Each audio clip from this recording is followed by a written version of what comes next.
Do you ever wonder what it's like to survive your worst nightmare, and still lose everything? Let me tell you a story that will stay in your bones long after the screen fades to black. This is not just about monsters that howl under the full moon, this is about guilt, fear, love, and the thin line between man and beast. Watch till the end, because what waits there may just change the way you look at the people you love. If this story haunts you the way it haunted me, like this video and subscribe for more tales from the dark corners of the soul. The snow hadn't stopped in days. Thick drifts buried the roads in the sleepy mountain town of Grey Hollow, cutting it off from the world outside. The radio crackled with static warnings: stay inside, keep warm, and if you see movement in the trees, don't look too long. Clara Devlin didn't believe in werewolves. She believed in migraines, in trauma, and in the empty space where her brother once existed. Liam had vanished 5 years ago during one of the worst blizzards Grey Hollow had ever seen. The sheriff wrote it off as a drunken hike gone wrong, a slip off the ridge. But Clara had always remembered the trail of shredded clothing in the snow, the strange claw marks on his bedroom window, and the dreams that followed: always a wolf, always watching. Now she was home again. Her father had passed, leaving behind the old family cabin up on Ash Creek Ridge, the same one where Liam was last seen. Clara came to sign papers, sell the place, and bury the ghosts for good. But something about the cabin felt alive. The walls creaked in ways they never had. The woods felt thick with presence. And every night, she swore she heard something scratching at the door. She tried to write it off as grief and imagination. Clara was a therapist by profession. She knew the human mind could conjure all kinds of phantoms when you're alone, tired, and snowbound. But logic didn't explain the deep gouges in the doorframe. Or the way her father's journals, tucked away in a locked drawer, spoke of the curse that lives in the blood. Liam came back once, one entry read. But it wasn't him. Not really. God forgive me, I let him in. That line stuck in her mind like a splinter. She read it over and over. What had her father done? Then, the knocking started.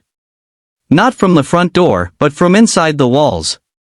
She traced the sounds, heart pounding, flashlight trembling in her hand. It led her to the cellar. A place she hadn't dared visit since the funeral. The wooden stairs groaned under her weight.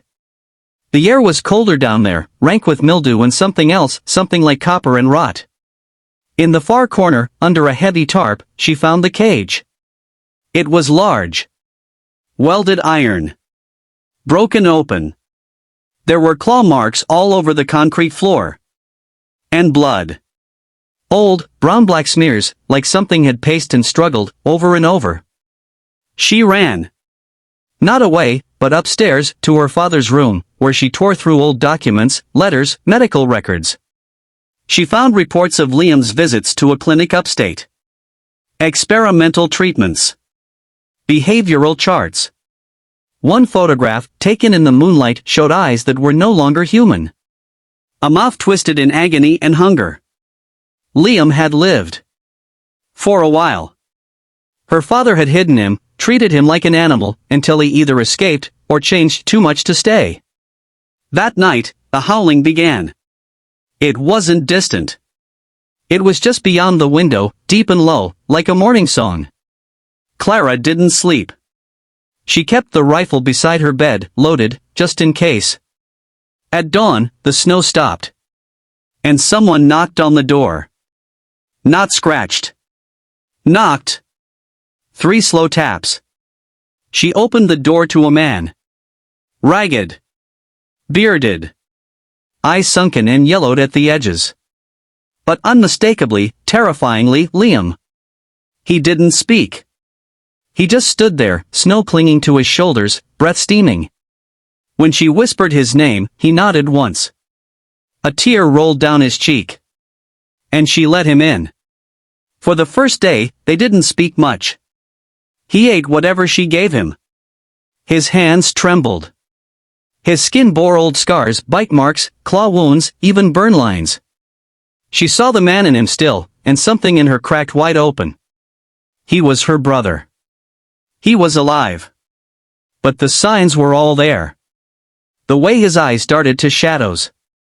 The way he flinched when the moon rose.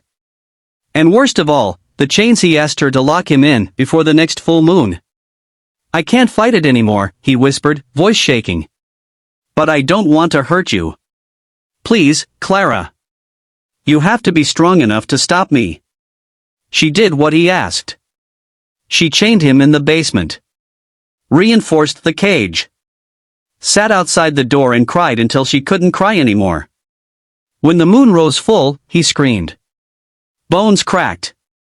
Flesh stretched and split. The monster tore itself into being, howling and snarling, slamming against the bars. And yet, behind the eyes, she saw him. Just for a second. She survived that night. And the next. But things couldn't last. One evening, days later, she returned from town to find the basement door open. The cage ripped apart. Footprints in the snow led into the woods. She followed. The forest was thick. Windless. Time slowed. She found him, it curled by the frozen creek.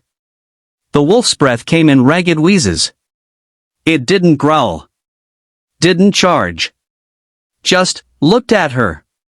Like it knew. Like he knew. She raised the rifle. Hands shaking. Liam had told her to be strong enough. But she couldn't pull the trigger. She sat beside him. Whispered stories from their childhood. Told him she forgave him. That she loved him. That he could come home now, not to the cabin. To her. As family. He let out a low, broken whine. Then crawled into the water. The ice cracked. The creek swallowed him whole. She screamed. But no body surfaced. No blood. Just silence. They never found him. People in town talked about wolves in the hills again. Livestock vanished. Hikers went missing. But Clara stayed. She fixed the cage. Reinforced the doors. Set alarms. And once a month, she leaves the door open, just a crack.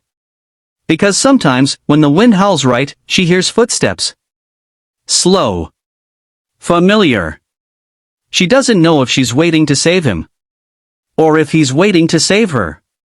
If you stayed until the end, thank you. Some stories live on because we carry them. Because the people in them still matter, even if they're part monster.